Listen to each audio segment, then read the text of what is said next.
Metaverso. Há um ano, o Mark Zuckerberg fez esse termo se tornar um dos hypes mais alarmantes. E olha que esse mundinho tecnológico, o que não falta é hype, né? Mas afinal, metaverso é um hype passageiro? É uma tendência real de negócios? Já perdeu a força ou é uma oportunidade que ainda está latente? Né? Metaverso existe ou não existe? Há um ano atrás, eu postei um vídeo, né, justamente logo após aquela famosa, aquele famosa declaração, né, do Zuckerberg explicando os novos rumos do Facebook, que passou a se chamar Meta. E lá naquele vídeo eu trouxe algumas explicações mais elementares sobre metaverso. E agora eu estou aqui, voltando, para atualizar o assunto. Esse tempo que passou foi ótimo para amadurecer uma série de conceitos e tirar da frente muitos aventureiros e até sensacionalistas e também muitos profetas do apocalipse que estavam falando sobre esse assunto. Passado-se um ano, fica um tanto mais fácil falar de metaverso com coerência e com visão de negócios. Então, essa análise que eu vou fazer aqui, nos próximos 20 ou 30 minutos, é para trazer mais luz, né, com mais racionalidade sobre esse assunto. Eu sou o Tércio Strutzel, especialista em negócios digitais, e esse é o meu canal para falar de inovação e transformação digital. Desde outubro de 2021, o metaverso tem sido um termo abordado à exaustão. Especialistas tentando explicar o assunto, empresas tentando se apropriar do conceito e alguns malandros de oportunistas tentando se dar bem sobre desconhecidos que estão tentando entrar no negócio de alguma forma. Bom, o meu propósito aqui é compartilhar informação e conhecimento sobre transformação digital. E eu vou decupar esse assunto em muitas das abordagens que ele pode ter. Eu vou pular a explicação, né, do surgimento do conceito, lá da ficção científica, as comparações com Second Life, né, que já foi lançado lá em 2003, porque a essa altura milhares de analistas já fizeram isso com mais propriedade. Então vamos lá. O que é metaverso ou multiverso na ficção científica? E até um pouco na cultura pop, né, porque isso já se misturou bastante. É mais fácil começar por aqui, porque tem muitas referências já mais tangíveis para a gente começar essa comparação. Na ficção científica e na cultura pop, são metaverso e multiverso, né, são universos paralelos ou universos alternativos. Os filmes da Marvel e da DC, por mais que você nem seja fã e não goste de assistir, você já viu falar sobre eles, né? Então, os filmes da Marvel e DC, eles trouxeram para o grande público alguns desses conceitos que os quadrinhos já tinham trabalhado e abordado há algumas décadas antes. Outros filmes, como o Tron, o Jogador Número 1, o próprio Matrix, que, né, comemorou 20 anos, já passou de 20 anos, agora recentemente saiu uma continuação. Todos esses filmes também abordaram os conceitos de metaversos por outros ângulos diferentes. No campo de séries, o Black Mirror também mostrou algumas situações um tanto futurísticas em ambientes digitais que são assustadoramente reais e possíveis, né? Então, tudo isso a cultura pop deixa um pouco mais digerível para a gente entender o que está acontecendo aí no campo ficcional sobre metaverso. E como a vida imita a arte, nós não podemos perder essas referências de vista. Elas vão ajudar bastante a entender tudo o que vai acontecer. Na filosofia, eu não vou aprofundar aqui nas abordagens filosóficas, senão a discussão vai muito longe e né, o assunto é muito teórico e profundo. Mas eu preciso falar sobre o livro Simulacros e Simulação, do filósofo francês Jean Baudrillard. Nesse livro, bem resumidamente, ele descreve três categorias de simulacros. Na primeira, o simulacro é natural, ele é baseado na imitação da realidade. Tá? Então, esse simulacro ele é otimista e utópico, ele é consciente da impossibilidade de igualar a representação e a realidade.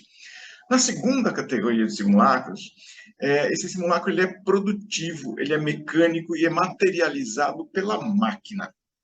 Okay?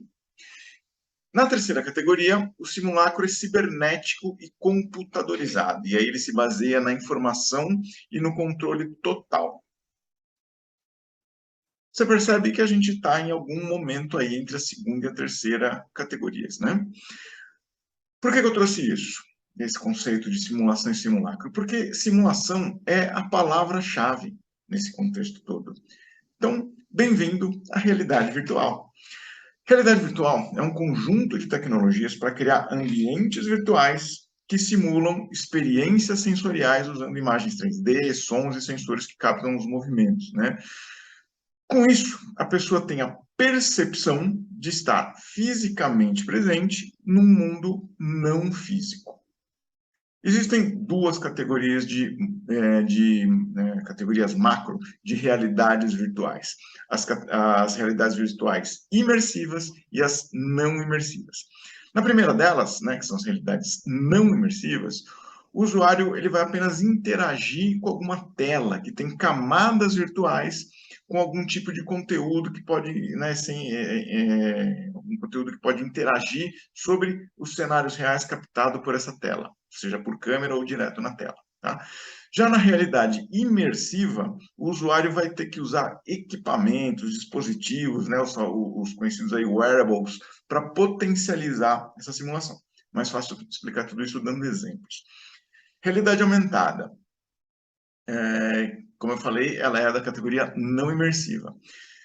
A realidade aumentada está na nossa mão, está nos smartphones, naqueles óculos de realidade aumentada, em alguns hologramas que, né, têm aplicações para sobrepor elementos virtuais nos cenários existentes que estão à nossa volta.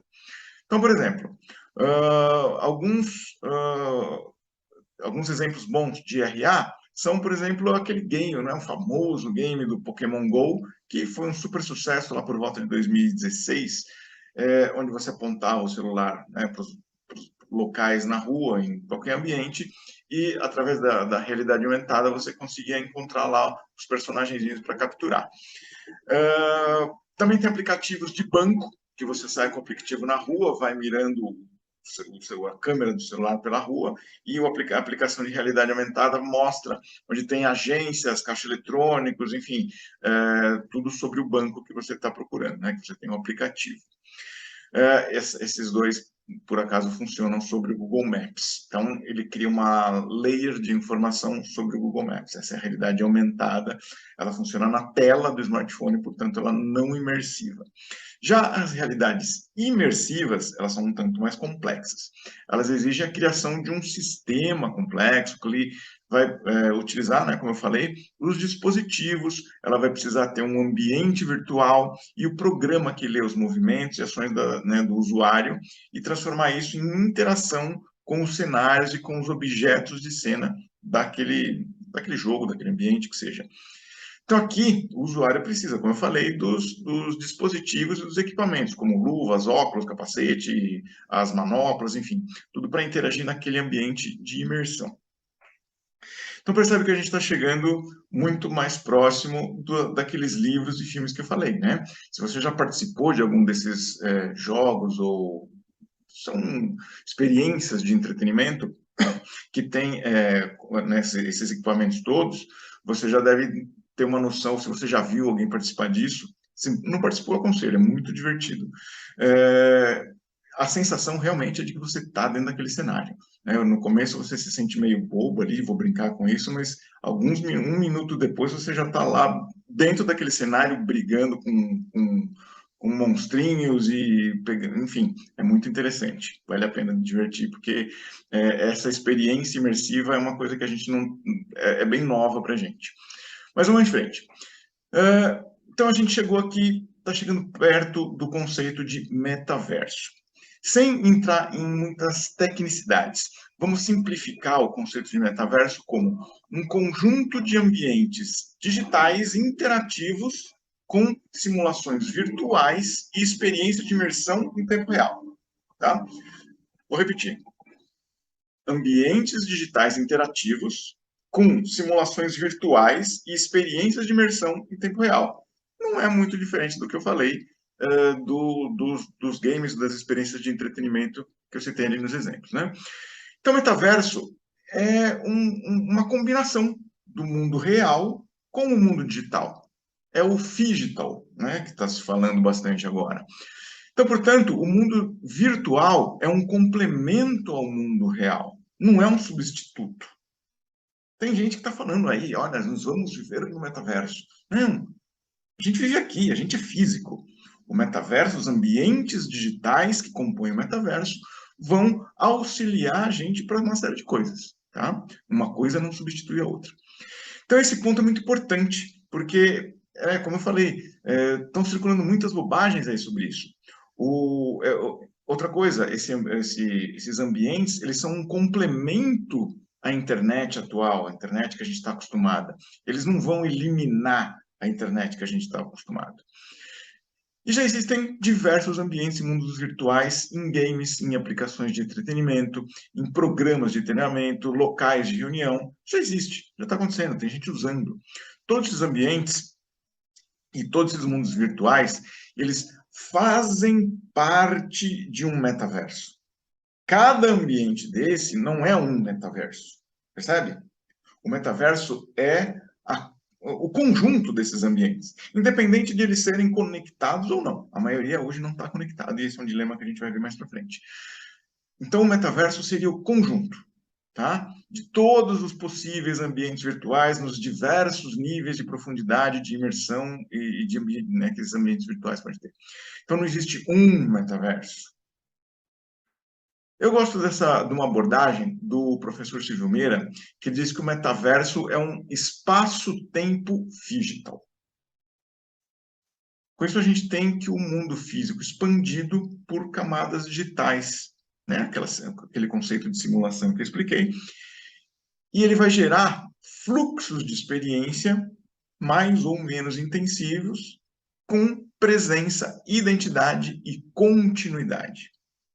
Então, nesses cenários, né, nesses ambientes, a gente vai ter artefatos, que sejam os próprios ambientes e os objetos, né, os objetos daquele próprio ambiente, objetos de jogo, roupas, enfim, tudo que está ali dentro, e o próprio software que faz rodar tudo aquilo.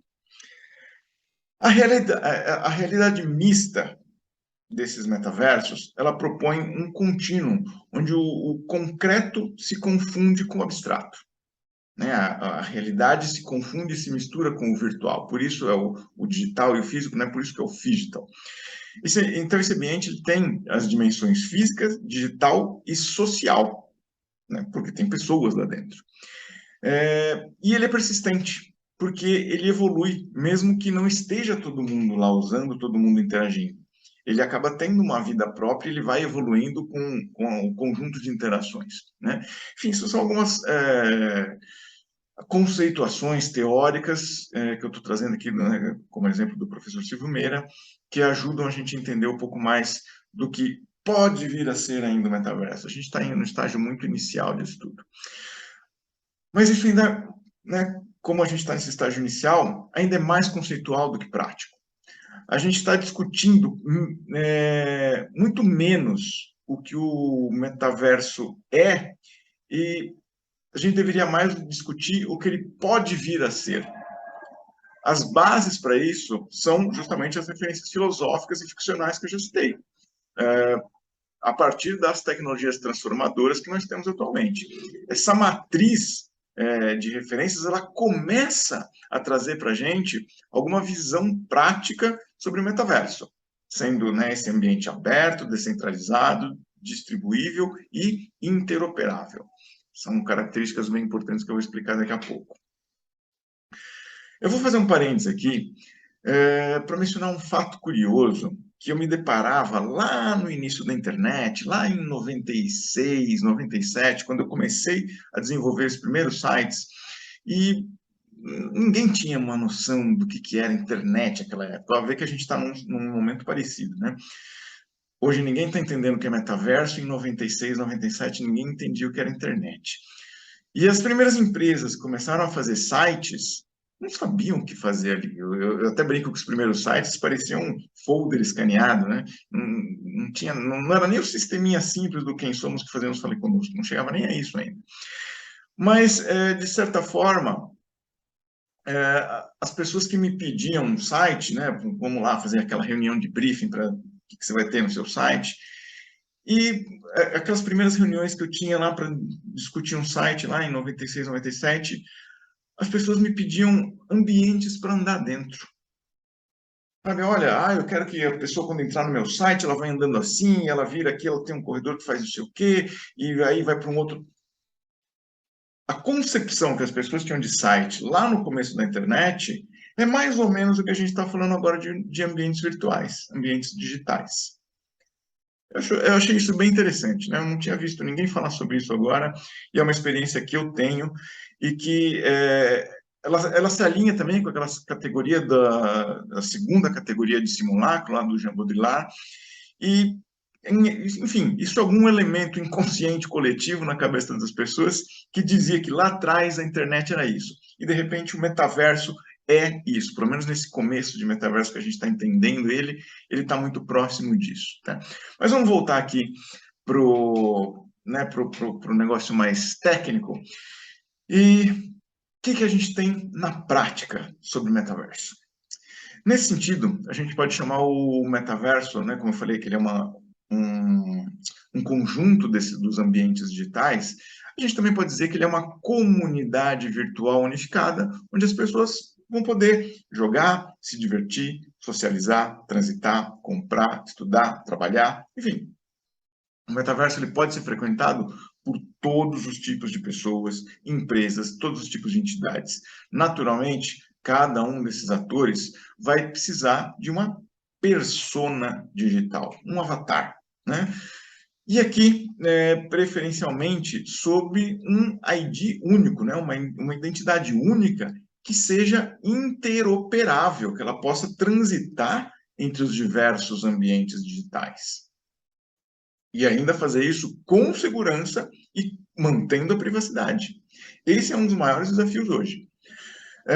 Lembra quando pararam de chamar, não sei se nem se você ainda, se você já estava na internet naquela época, mas quando pararam de chamar a internet de rede mundial de computadores, e aí passaram de chamar de rede de pessoas por pessoas e para pessoas, é mais ou menos essa a essência do metaverso.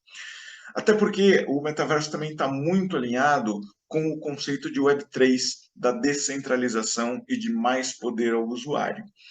Então, como é que as pessoas fazem tudo isso? Aí é que entram os dispositivos tecnológicos. Para participar dos ambientes virtuais, primeiramente é necessário ter um acesso de banda larga realmente, uma banda realmente boa, coisa que não é muito comum no Brasil. Além dos serviços não serem bons, a maioria das pessoas não tem uma banda alta de boa qualidade, uma banda larga de boa qualidade. Além da banda larga, também é necessário os óculos de realidade aumentada. A melhor experiência possível é conseguida quando tem os fones de ouvido 8D, aquelas manoplas de interação, enfim. Tudo isso vai acabar custando caro, né?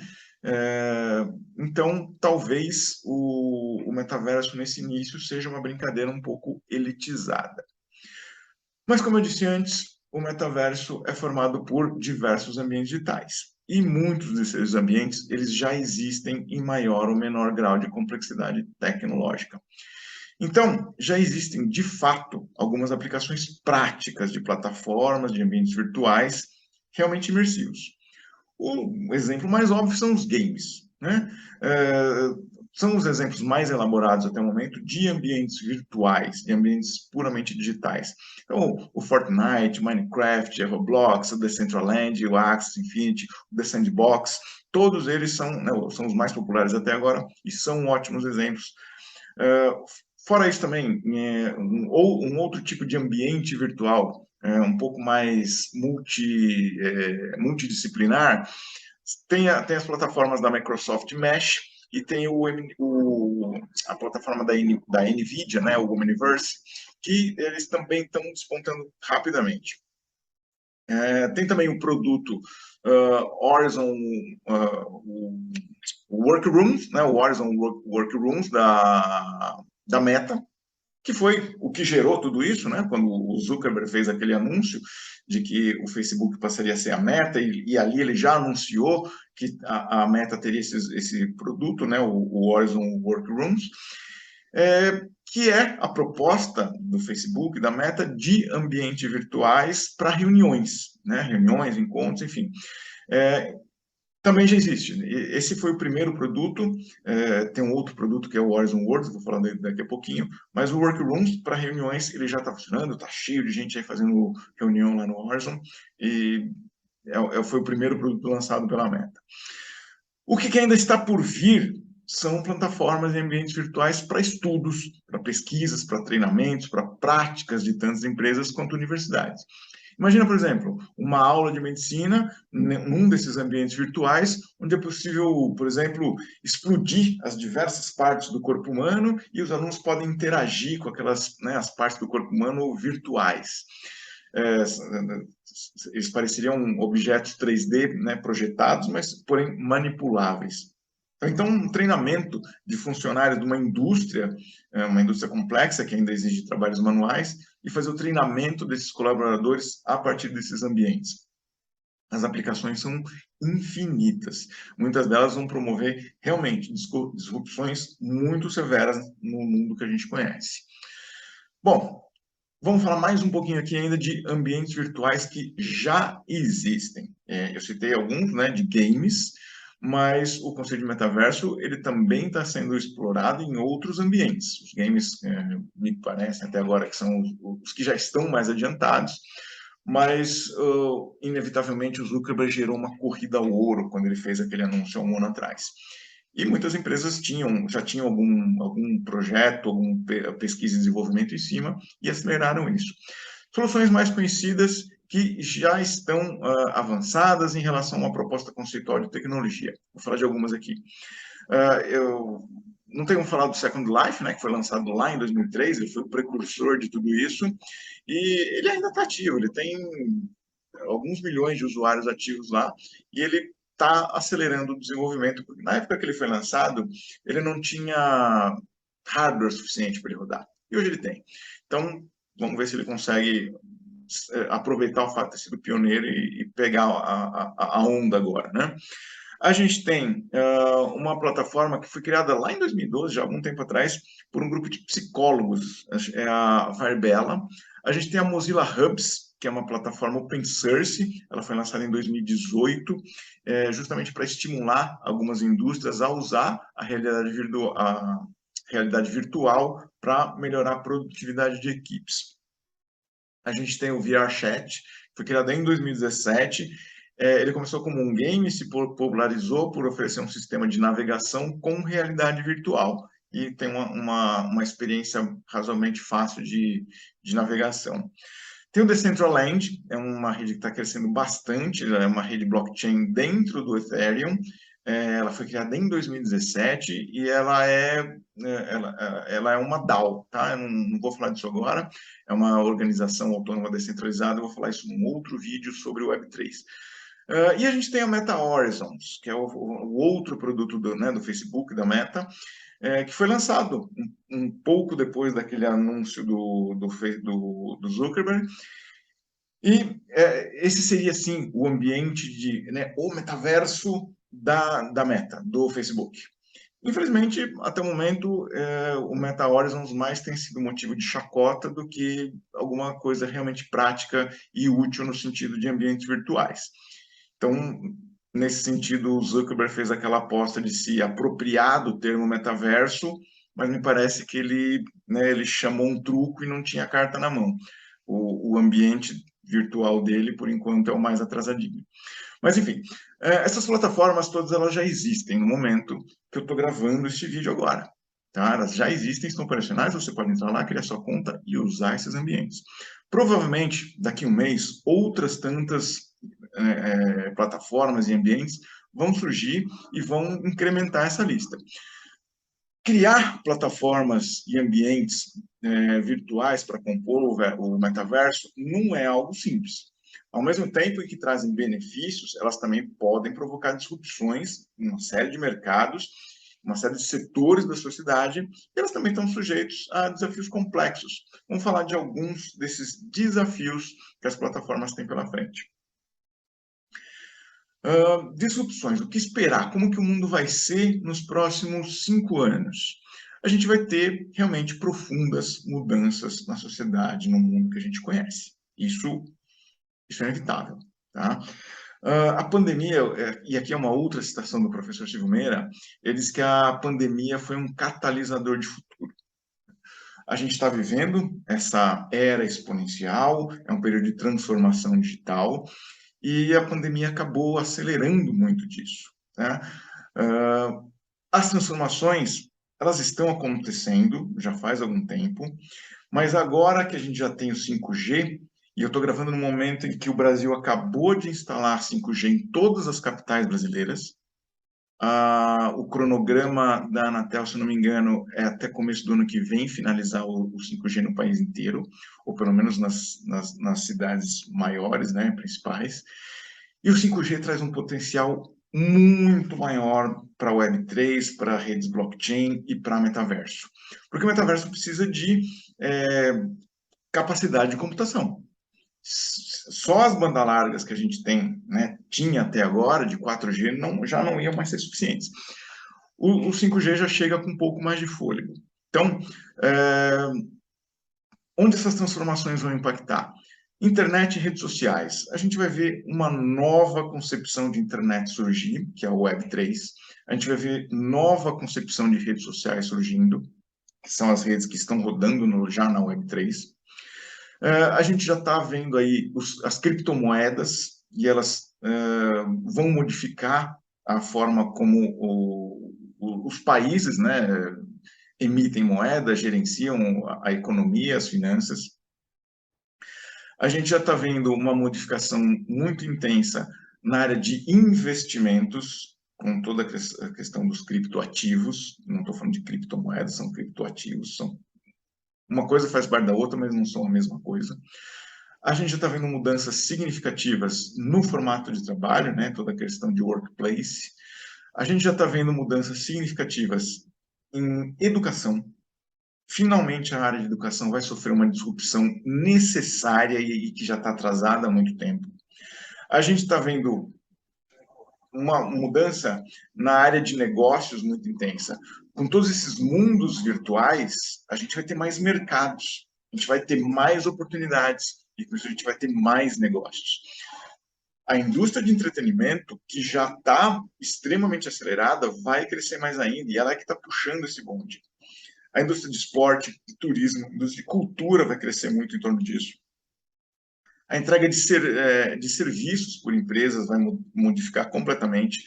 O autosserviço vai ser muito mais arraigado do que a gente imagina hoje.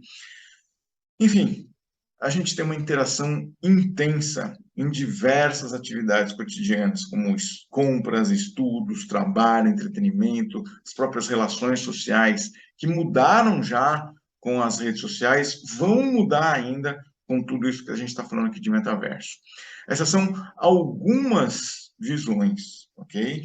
Tudo isso são perspectivas que podem acontecer, mas não se sabe exatamente como nem quando. Eu estou baseando isso na ciência de futurologia, de foresight. Essas ciências, elas estimam possibilidades de futuros, plural, tá? Mas, justamente por isso, elas não são determinísticas, né? Não tem mãe de NAC. E a previsibilidade, né, o que essas ciências dizem, é que a previsibilidade ela não é linear. A gente tem a tendência de enxergar as coisas, né, para o futuro linearmente, mas nem sempre os futuros chegam de forma linear. Por exemplo, o sucessor do Blu-ray, ele não foi o HD-DVD, como tanto, né, existia até aquela briga de qual padrão seria de HD-DVD, e no final nenhum vingou, porque o substituto, o sucessor do Blu-ray foi o streaming. A gente não tem mais mídia física, né? E ninguém previu isso naquela época. Por quê? Essa evolução que a gente está vendo agora ela é exponencial, ela não é linear. Então, é um pouco mais difícil de prever do que vai acontecer no futuro próximo. A gente tem possibilidades. Bom, além disso tudo, existem muitos desafios técnicos e culturais para serem vencidos até a gente chegar num nível de maturidade para o metaverso. Eu vou começar aqui pelos desafios culturais. Historicamente, nós notamos que novas tecnologias sempre sofrem uma certa resistência da maioria das pessoas, não é uma resistência inicial.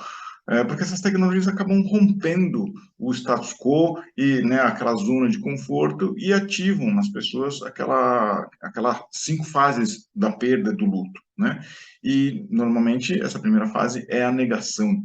Então, é comum que no começo de toda tecnologia transformadora ou disruptiva, ative essa negação de muitas pessoas. E por isso é tão comum que a maioria das pessoas simplesmente fingir que esses novos assuntos não existem, que essas tecnologias não estão acontecendo, que a gente está passando por isso nesse momento. Ou que são coisas de filme de ficção. Existe um gráfico, o Gartner Hype Cycle, que ele é um desenho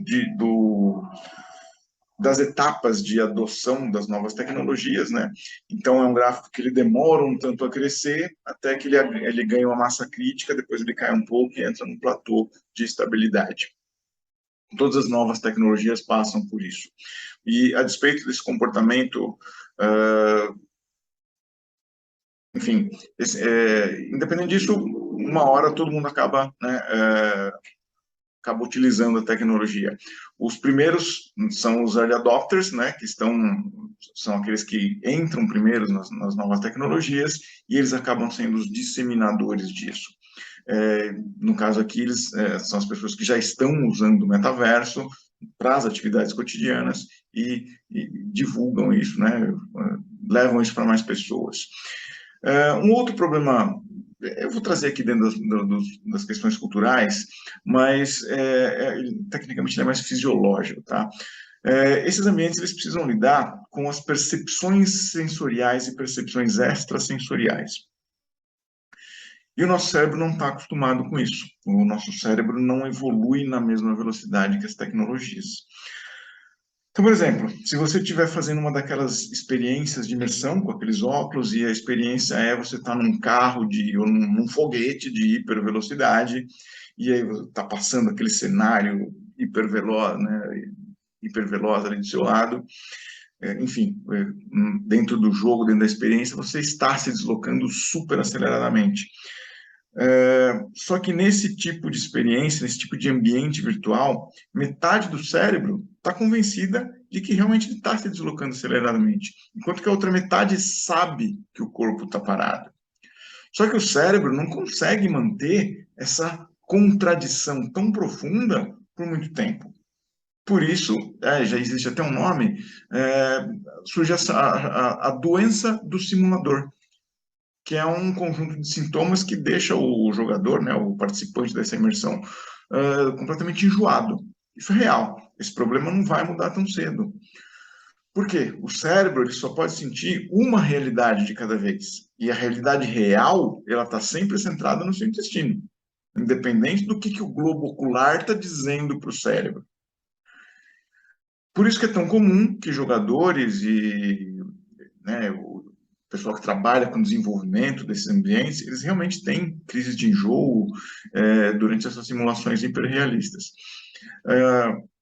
Um outro desafio que envolve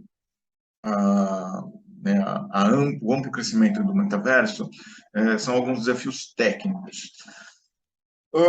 Como eu já falei a parte da banda larga, né? No caso, a defasagem dela. A gente tem a banda larga aqui do Brasil, uma das mais lentas do mundo. O nosso 4G é infinitamente menor que né, da Coreia, dos Estados Unidos, do Japão, enfim. A gente já está com o 5G instalado. As principais capitais aliás, ou melhor, todas as capitais do Brasil já estão com 5G, as grandes cidades já estão com 5G, a expansão né, a maior parte do Brasil vai estar com 5G até o final de 2022. Mas o problema é que o 5G, independente de se ele vai estar na máxima qualidade dele aqui ou não, a realidade é que ele já nasce no limite do que é exigido para rodar esses ambientes né, virtuais em locais remotos. Uma coisa é rodar numa máquina local, um servidor local, enfim, o que geralmente existe nesses ambientes de entretenimento. Mas rodar remotamente é outra história. Exige muito poder de compactação. E com muitas pessoas fazendo isso ao mesmo tempo, interagindo, é uma demanda que o próprio 5G já não vai conseguir alcançar. Só para você ter uma ideia. Para ter a sensação de realidade, né, de real time nesses ambientes, é necessária uma latência da banda de, no máximo, 12 milissegundos. Nesse 5G, que a gente está implantando agora, e aí, independente de Brasil ou de Coreia, tá? Que é a internet mais rápida do mundo. Nesse 5G que a gente está implantando agora, a latência de 30 milissegundos. É quase o real que a gente está tendo, que a gente está implantando, é quase um terço do ideal necessário. Então, o 5G já está atrasado para ambiente de metaverso high quality, tá? Para entrar nos ambientes virtuais, naqueles de imersão, além dessa banda larga que a gente ainda não tem, vão ser necessários alguns hardwares e dispositivos de altíssima tecnologia. Já falei isso um pouco mais lá atrás, estou reforçando, que esses gadgets todos, esses equipamentos, eles não são baratos. Então, infelizmente, o metaverso, nesse primeiro momento, vai ser uma ferramenta elitizada, vai ser uma brincadeira elitizada, e vai levar um tempo até ela ganhar escala comercial. A gente ainda tem outras questões delicadas, como, por exemplo, custos tecnológicos, aí do outro lado, não é do consumidor, é de quem está desenvolvendo essas plataformas e esses ambientes virtuais tão complexos. Eu falei do poder de computação, mas da necessidade de banda larga, mas o poder de computação significa que os servidores que rodam isso também têm que ser muito potentes. Os computadores atuais não têm condição de rodar plataformas tão complexas como essas que estão sendo imaginadas agora. Tá? Eles têm o problema de consumo de energia, né, para funcionar, todos esses computadores têm o consumo de energia, o consumo de resfriamento, né, o resfriamento desses grandes computadores, consome muita energia. E não vou nem perguntar como é que fica a sustentabilidade, não vou nem entrar nessa vereda de sustentabilidade no momento que a gente está falando de ESG para todo lado, mas a realidade é que, hoje, nenhum país no mundo possui energia elétrica para sustentar o metaverso como ele está sendo anunciado. Não tem como rodar o metaverso como ele está sendo anunciado hoje. Vai ter que inventar um outro sistema de energia, um outro sistema de computação. Talvez a computação quântica venha resolver isso. Mas nesse momento não tem como. Então, assim, eu não estou inviabilizando o metaverso. Eu acabei de dizer que já existem plataformas aí rodando. Tá? Eu estou dizendo que algumas experiências mega futurísticas que estão sendo anunciadas, hoje elas não são possíveis. Aquele anúncio de futurologias que o Zuckerberg lançou há um ano atrás, aquilo não é possível. Tanto que os planos dele para aquilo é para 2030. Mas a gente ainda também vai ter desafios de ética, privacidade e segurança. Então, nesse sentido, esses ambientes, eles vão ser regulados? Vai ter regulação nesses ambientes? Quem vai regular? Eles são ambientes transnacionais, eles não são de um país ou de uma única empresa. Eu acabei de falar que eles vão rodar em Web3. A Web3 tem o sistema das organizações descentralizadas, autônomas. Elas vão regular, vai ter empresa que vai regular, vai ser governo que vai regular, ou vão ser os bilionários excêntricos que vão regular esses ambientes? Quem vai definir leis? Quem vai fiscalizar se as leis estão sendo cumpridas? Como que vão ficar as relações entre pessoas? O que é crime, o que não é crime dentro desses ambientes? Então, existe um grupo de empresas, jogos e organizações online que já se juntou para discutir isso. Tá? O Oasis Consortium, eles se reúnem regularmente para discutir todas essas questões. A gente não tem nada concreto no momento, mas é importante saber que existem pessoas e organizações, entidades preocupadas em discutir isso. Ainda sobre desafio, a gente tem a questão de fluidez. Fluidez é uma coisa importante aqui. Eu falei da interoperabilidade. Por que isso é importante?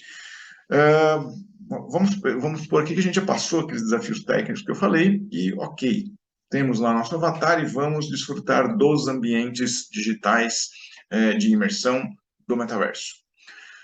É absolutamente mandatório que exista interoperabilidade de um ambiente para outro. O que isso significa? As roupas que eu estou vestindo, não eu, o meu avatar. Né? Eu estou aqui no ambiente, na plataforma X, com as minhas roupinhas que eu comprei na plataforma X, roupas, objetos, o que seja. Carteira digital, inclusive, carteira de criptomoeda. E se eu quiser visitar um outro ambiente, uma outra plataforma de imersão, de rede, de ambiente virtual, as minhas roupas servem lá ou eu vou chegar lá pelado? A minha identidade aqui do ambiente X, ela serve lá para o ambiente Y, ou eu tenho que me cadastrar de novo e fazer toda a minha ficha, preencher toda a minha ficha de novo? A minha carteira de criptomoedas é aceita lá, ou eu tenho que ganhar outro dinheiro lá e o dinheiro que eu tenho aqui não serve? O que eu posso comprar aqui pode ser usado lá? Eu posso trocar de um para outro? Tudo isso importa. Então você percebe que eu fiz aqui uma série de questionamentos que colocam em xeque muito disso que está sendo falado sobre metaverso hoje. Então, existem plataformas, existem ambientes isolados que já funcionam, mas, lembra que eu falei? Um ambiente não é o metaverso, ele é um ambiente. O metaverso é o conjunto deles. E para o conjunto funcionar, precisa dessas questões respondidas. Mas o que a gente tem na prática? Parece que eu desconstruí o metaverso, né? Eu não vim aqui para desconstruir, eu não vim aqui para dizer que ele é uma fábula impossível. Tanto que nesse momento existem pelo menos 150, 160 grandes empresas envolvidas na construção de ambientes virtuais de imersão. E esses ambientes virtuais, obviamente, vão compor o metaverso. Cada uma dessas empresas, elas estão em diferentes graus de evolução nos ambientes delas, elas estão gastando fortunas lá, mas a bem da verdade é que nós estamos num momento similar, né, ao que foi a internet de escada lá em 95. Mesmo quem está desenvolvendo e criando tudo isso, ainda não sabe muito bem o que está criando. A gente está no momento de testes, a gente está no momento de explorar possibilidades. Ninguém sabe exatamente o que vai ser o metaverso, como exatamente vão ser esses ambientes, como responder todas aquelas perguntas chatas, difíceis que eu fiz agora há pouco, né? Mas, da mesma forma que a internet encontrou, a web encontrou o seu caminho, como mídia, como plataforma, como infraestrutura, o metaverso também vai começar a fazer sentido. O metaverso também vai começar a se encontrar. Né? Os ambientes digitais vão começar a se encontrar. A gente mal começou essa jornada. A previsão é de que a maturidade do metaverso seja lá para 2030. 2028, com muito otimismo. Né? A década que a gente tem pela frente, ela vai ser muito diferente do que a gente conheceu até aqui. A internet foi uma quebra de paradigma do que a gente já conhecia, o metaverso vai ser muito maior. Como ficou claro até aqui, o metaverso sequer começou. Né? E toda semana surgem novidades, é até difícil de acompanhar. É justamente por isso que eu não estou aqui pretendendo me colocar como uma autoridade suprema, como dono da verdade sobre esse assunto. De forma alguma. Não quero encerrar esse assunto aqui. Como eu falei, semana que vem vai ter novidade. Daqui 1 mês, 3 meses, esse meu vídeo vai estar defasado. Eu não vou apagar esse vídeo de novo. Esse aqui vai ficar aqui, vai ficar um registro histórico. Talvez daqui 1 ano eu venha gravar outro, complementando esse, tá? Mas, ao contrário, esse vídeo aqui é um convite para iniciar discussões, para a gente realmente discutir esse metaverso na prática. Como eu falei, está sendo construído. As pessoas que estão interessadas em fazer parte disso têm que participar dessa discussão. Então, você, o que você acha disso tudo? Qual que é a sua definição de metaverso? Como que você imagina que vai ser o metaverso? Vamos expandir essa discussão, vamos conduzir essa construção desses novos ambientes virtuais, que, por enquanto, a gente está chamando de metaverso, talvez ainda mude de nome, mas tem muita... essa jornada é muito longa, ela mal começou. Se você gostou desse vídeo, se você gostou dessas explicações, se você concorda, se você discorda, curte, comenta, usa o espaço aqui do YouTube para a gente gerar essas discussões, podemos levar essas discussões para outro ambiente, se elas se tornarem ricas. Compartilhe esse vídeo se você acha que ele pode ser útil para outras pessoas entenderem, também começarem a participar de tudo isso que está acontecendo, de toda essa história de metaverso. Obrigado pela audiência e até a próxima.